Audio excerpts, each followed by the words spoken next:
సీతమ్మతో రాముడంత గంభీరమైన మాట మాట్లాడాడు అంటే ఎంత గొప్పవాళ్ళో అత్తామామలు కోడళ్ల యొక్క అనుబంధం ఆలోచించండి. కోడల్ని అంత ప్రేమగా చూసుకోవాలి. కోడల్ని కూతుర్ని ఇద్దరినీ తీసుకుని మామగారి చీరలు కొనిపెట్టడానికి వెళ్ళాడు అనుకోండి, ఇద్దరూ కూడబలుక్కుని ఒకే రకం చీరలు కొనుక్కుని మామయ్యగారండి డబ్బు కట్టేయండి అన్నారు అనుకోండి, అది వాళ్ళ హక్కు అనాలి.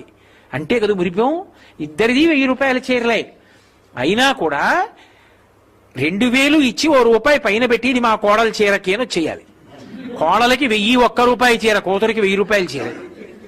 ఎందుచేతంటే తన శరీరం పడిపోయాక కూడా ఉద్ధరించేది కోడలు, తన వంశాన్ని నిలబెట్టింది కోడలు, తనని తాతని చేసింది కోడలు, తన జీవితంలో సమస్త సంతోషాలకి ఆలవాలం ఆ కోడలు. అటువంటి కోడల విషయంలో రూపాయి ఎక్కువ పెట్టాలి తప్ప తక్కువ పెట్టకూడదు.